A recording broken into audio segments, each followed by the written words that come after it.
Am I the a-hole for telling my mom to go back to the family she replaced me with? My mom, 42, and I, 22 male, used to be really close. Like she's all I've ever had. And she's the one who taught me to be as strong as I am today. And her becoming a cop inspired my whole life. I love her so much. And I admire how strong she is. And I wish things were like how they were. Her uncle, my great-uncle, managed to bring her to Canada from Kosovo in 1999. If that helps give you guys an idea of the kind of things that she's been through. When I went to university, our relationship started changing. She disliked my girlfriends, my uni choice, wanted me to ferry home every weekend, and then I got a co-op term at a prestigious company in Vancouver. Don't ask, I'm not giving it up. That she did not want me to work for because she had a moral stance against it. I agree with her, but it was a great opportunity. I'm going to graduate at the end of the term, and I'm set for a job within the Vancouver Police Department because of it. But my mom cut me off because of it and straight up told me not to come back. So I had to move in with my great-uncle and a son, my uncle. We started messaging again half a year ago after she sent me a chain message on WhatsApp, but we've been taking it slow. I follow my mom on Instagram, but she rarely posts, and when she does, it's anti-war stuff. But then she put up this post with a caption something like, "So happy to have a real family again. Can't wait to go on my new journey." And it showed her boyfriend and her with engagement rings and an ultrasound. Like, I don't know. It just triggered something inside of me. Am I not her real family? Were we nothing? It just made me very angry. Like I'm going to have the sibling and stepfather I always wanted. And she couldn't even be bothered to tell me personally? Well, I decided to wait and see how long it would take her to call me about the news. And she just didn't. Reading break was 2 weeks ago, and at the end of it, my mom came to my great-uncle's house to pick something up. She saw me and tried acting like no time had passed, and how excited she was for my graduation and this and that. She still didn't acknowledge she's getting married. I just told her not to care about my graduation and to go back to the family she replaced me with. Left and stayed gone till she went home. My uncle told me that what I did made her cry and I was an a-hole to her. And my great-uncle told me that I should have handled things with more tact. I feel bad about it because she was reaching out to me, and everything's been frosty with my uncle since then. Now for the comments. Not an a-hole. She wrote the post that insinuated she didn't have a real family, so now the post bit her in the bum. And she kicked him out. Will she do the same to her real family if they disagree with her? To be honest, probably it's like cheaters and narcissists. They don't change. They just find you victims to fool. Not the a-hole OP. It really does seem like she no longer considers you as a family, and you just pointed that out. You have every right to feel bitter. Also consider showing your uncles the post she made. That may help them understand why you acted the way you did. Info, did you show your uncles the IG post? Ask them what were you supposed to think when she wrote, "So happy to have a real family again, can't wait to go on my new journey," and it showed her boyfriend and her with engagement rings and an ultrasound. And she shows up acting like she didn't cut you off for where you work, and nothing ever happened? No, not the a-hole. Edit. In my opinion, if she wants to reconcile, she needs to sit down with you one-on-one and explain why she did what she did. Because there's a good chance she may dump you again, especially if you do something else against her high moral standards, or if her boyfriend doesn't like you, or if she just doesn't have time anymore. Put some consistent effort into this relationship, mom, if you want one. My guess is she wanted him to grow up to be a mama's boy, forever tied to her. Instead, he became an independent adult. Not the a-hole. She's your mother. The least she could have done was to pick up the phone and tell you about the wedding and the baby. She cut you off for getting a job. Then she acts like nothing's happening and doesn't even bother telling you she's getting married after cutting you off and kicking you out for a job. She hurt you and now you have to suck it up? She can suck up a little. Great-uncle seems to understand better than your uncle, since he said you should have been more tactful, not that you shouldn't have said it at all. Not the a-hole. She needs to understand that the lack of relationship now is her fault, not yours. Next story. Am I the a-hole for losing it on my fiancé for disinviting my stepsisters from our wedding? I'm gonna keep it short. I, female 25, am getting married to my fiancé next month. We've had no issues with the wedding planning except the guest list. Context: I have a large family. I have 2 stepsisters, 18-20, and a biological brother, 27, and also a biological sister, 30. My fiancé argued that the guest list should be cut short and suggested I only invite my immediate family. I asked him to elaborate, and he suggested excluding my stepsisters. I said no and got upset with him for implying that they're not family. He said, well, this wasn't what I meant. I was just speaking from a technical angle, especially since I didn't include them in the wedding party like maid of honor and bridesmaids, so he thought they were unneeded. But I said they were wanted, and will always be wanted and included by me. Well, days ago, my stepsisters called saying my fiancé canceled their invitations and told them some lie about changing wedding location and telling them they won't be able to come. I was fuming. I went home and started screaming at him. He asked that I hear him out, then explained he had no choice since we were required to shorten the list. And he just did my dirty work for me since I obviously was looking at the situation from an emotional angle and couldn't bring myself to disinvite my stepsisters myself. I called him a hypocrite because he invited almost 6 of his friends, who, as far as I know, aren't immediate family. I told him he hurt my stepsisters by going behind my back and excluding them from my wedding, which they've been so excited about. He got up from the couch and yelled that it's our wedding, so my stepsister's feelings aren't really that relevant compared to his, and called me controlling for wanting my way or the highway. He took his phone and stormed out to see his friends. Some of his friends called to scold me for how I'm treating their brother, and then went on about how rude it was to suggest that their brother disinvite them from the wedding just because I don't like them, and called it a you problem. My future mother-in-law called and is wanting to speak to me. He probably told her what's going on, and she is probably going to ask that I apologize for yelling. Please don't marry him, OP. Not to jump on the bandwagon here, but please don't marry him, OP. I am jumping on the bandwagon. Please don't marry him, OP. Not stay home. It sounds like he's the issue here for implying that those you consider to be your immediate family are unneeded. He also then canceled their invitations without asking you how you felt about that, even though you made your stance perfectly clear. Has he cut off any of his immediate relatives, or has he simply decided yours are more expendable? He then called you controlling when he went behind your back to uninvite your immediate family? He sounds like a nightmare. Then his friends started scolding you. That's a lot of red flags. Do any of them have any respect for you? And now he's trying to get his mom to ring you to put additional pressure on.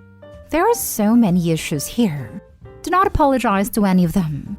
He removed your immediate family without considering your feelings, and is wholly in the wrong for that. But the only way you could be an a-hole is if you marry this guy. Give yourself a better future. Run. Some people worry about starting over, but marrying the wrong person will actually delay your life more. Think, OP. The divorce process takes a long time. I hate when Redditors jump to encourage one moving on from their spouse, but I have to agree in this case.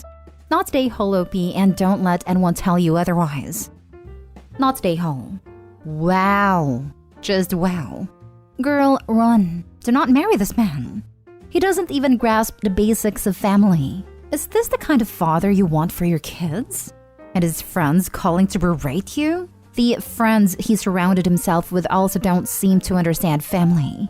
How dare he include them? How dare he ask them to call you? How dare they think they have any authority to tell you who gets to witness your commitment to another human being? This is your family, but he's not getting that. Uninviting your stepsisters behind your back is not only immature, he seems to have no ability to confront conflict. Inappropriate. He kept you out of a decision. Passive-aggressive red flags everywhere. And frankly, sinister. This is an important milestone in a person's life. An event so steeped in emotion that the memory will be seared into your brain. And the fact he can't understand you'd want to share it with your full family and have that memory of them witnessing and supporting your happiness is deeply concerning behavior. Don't expect your marriage to be any different. He just showed you who he really is, and he doesn't even see part of your family as family. I'm so sorry. It will be messy to cancel, but don't let that stop you. Next story is titled, Am I the a-hole for going on an expensive vacation and not helping fund my sister's IVF? My 30 male sister, 34 female, has been struggling to conceive with her husband for a few years now. They recently went to a gyno and were told they likely would be unable to without IVF. Obviously, she's upset about it.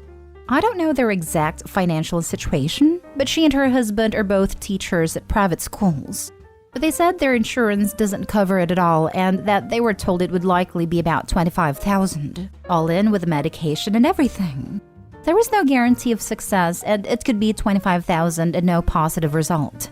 They asked me and my parents if we could help pitch in, and my parents objected due to it being against their religious beliefs. I'm not religious at all and don't have any ethical objections, but that's just a lot of money with no guarantee. So it seems like a bad idea and I'm just not comfortable with giving that amount to a family member. My wife and I work hard and we don't want to potentially throw money away if it didn't succeed, so we told them no. She was upset, but left it at that at a time when we told her. Well, my wife and I have always wanted to go to Europe, and now that travel is back on, we decided to take a trip together. I don't use social media, but my wife does, and she got excited and posted on her story confirmation of our flights being booked. Well, my sister saw that, and then texted me saying how I was an a-hole for spending all this money on a vacation, but not helping my own sister have a family. At first, I brushed it off as her just being upset at her situation. But then today, I got another mean text from her. Am I the a-hole here? Not the a-hole. It's not your job to fund her dreams. It's really bizarre to me that that's not just the sister's first reaction, but that she doubled down on it. Yikes. Like, I already feel uncomfortable involving anyone other than my husband with the process of baby making, even just in the context of conversing about it. Hi, oversharing in-laws. I can't imagine feeling so entitled I'd freaking begrudge a family member their well-earned vacation because I thought I deserved the money that they earned more. So many WTFs here. Not stay home. If they think IVF is expensive, do they have any idea how much parenting costs? You can, however, ask them to consider medical tourism. Plenty of countries where they can get quality treatment for a fraction of the cost, plus holiday. I agree that OP is not the a-hole, but I disagree with your argument. IVF is a huge one-time upfront cost. Raising children is expensive, but those expenses are spread out over time.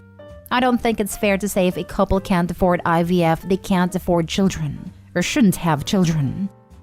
Not the a-hole. Having been through IVF myself, I feel for your sister. She thinks you can help her and are choosing not to, and that must hurt her. That said, your money is your money. She asked for help and you declined. What you do with your money isn't her business. So confronting you more than once already about your trip makes her the a-hole. Not the a-hole. It is not your responsibility to pay for this. As someone who is currently going through IVF though, I do encourage you to read up on it and provide all of the emotional support you possibly can. It is a hellish experience, and she is going to need all the kindness you can possibly give. Also, if their insurance isn't going to cover it, it's likely going to cost way more than $25,000. Probably more like $40,000+. Now for the last story. Am I the a-hole for not helping my partner with our newborn? I know the title sounds bad, but I'm finding myself in a very difficult situation and I'm genuinely not sure if I'm in the wrong here. I'm 27 male, I'm a surgical resident. My partner, 27 female, was a teacher but is currently a stay-at-home mother to our newborn child. We met in college and have been together for just over 7 years now. Last year, she took a pregnancy test after missing her period and found out she was pregnant. We were both happy, but also concerned about taking care of a child. My main concern when we found out was that I could not help out with a child because I work 80 to 100 hours a week. However, we both love each other and did want a family. So in the end, we decided to keep the child, and that she would take time off of work while I was completing my residency and take care of the kid. I would complete my residency, and then after having somewhat more humane hours, would obviously split child caring duties equally with her so that she can also return to work. It's been 3 months since our kid was born now, and things have been rough to say the least. I'm still working nearly 100 hours a week and I'm constantly at the brink of exhaustion. If anything, my workload has increased since then, as I'm now learning how to perform larger operations. My sleep is almost non-existent, and I'm constantly under intense pressure due to my work environment. Things have obviously been rough for her too. The pregnancy and delivery were without complication, but it goes without saying that it was still hugely taxing on her mentally and physically. Recently, my partner has been asking me to take care of our kid when I get home. Initially, I helped her without hesitation, feeling like it was within my capacity and wanting to support her. But in the past few weeks, she's been asking more and more of me. And a few days ago, she demanded I take care of our kid immediately as I walked into the door. I hadn't even had time to take off my shoes yet. And when I said just give me a second, she told me to hurry the heck up. I later learned that she had an incredibly rough day and was just at capacity. But in the moment, I was so caught off guard I yelled at her to back off. I was too exhausted to deal with it then, so I locked myself in the bathroom to take a long shower and calm down. We later talked about what had happened and apologized to each other, but during it, she essentially told me that she felt like I wasn't doing enough to take care of the kid, and that it was our responsibility equally. I told her that I felt like I was already doing more than we agreed on, and that I can literally not do any more than what I'm currently doing. After talking and arguing about this for about 2 hours, we still couldn't come to an agreement and decided to leave the topic for now.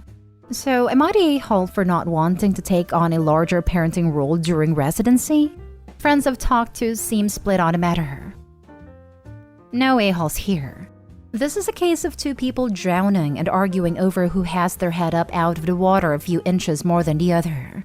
You have a newborn, are working 100 hours a week, and a wife who is most likely so overwhelmed she can't see straight.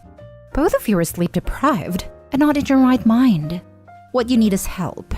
I don't care who said they would do what's before the baby came. It's here now and it's not what either of you expected. It's time to start from scratch and use your limited energy to find solutions to give you both reprieve. This right here. No one in this situation is the a-hole. They're just both exhausted, doing very taxing and demanding jobs/tasks and need help. I know Opie said they can't afford help right now, but they both need to figure out something before this tears them apart. No a-holes here. You're both exhausted and pushed to your limits. Snaps like this are going to happen.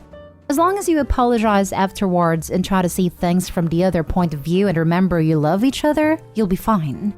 Things will get better, but you have to tough it out. Can you hire help? Get family or friends to help out a little. When I was a baby, my mom's best friend took care of me a day or two a week, and she's still considered my aunt to this day. Don't know what your support system is, but you seem to need to leverage it a little more.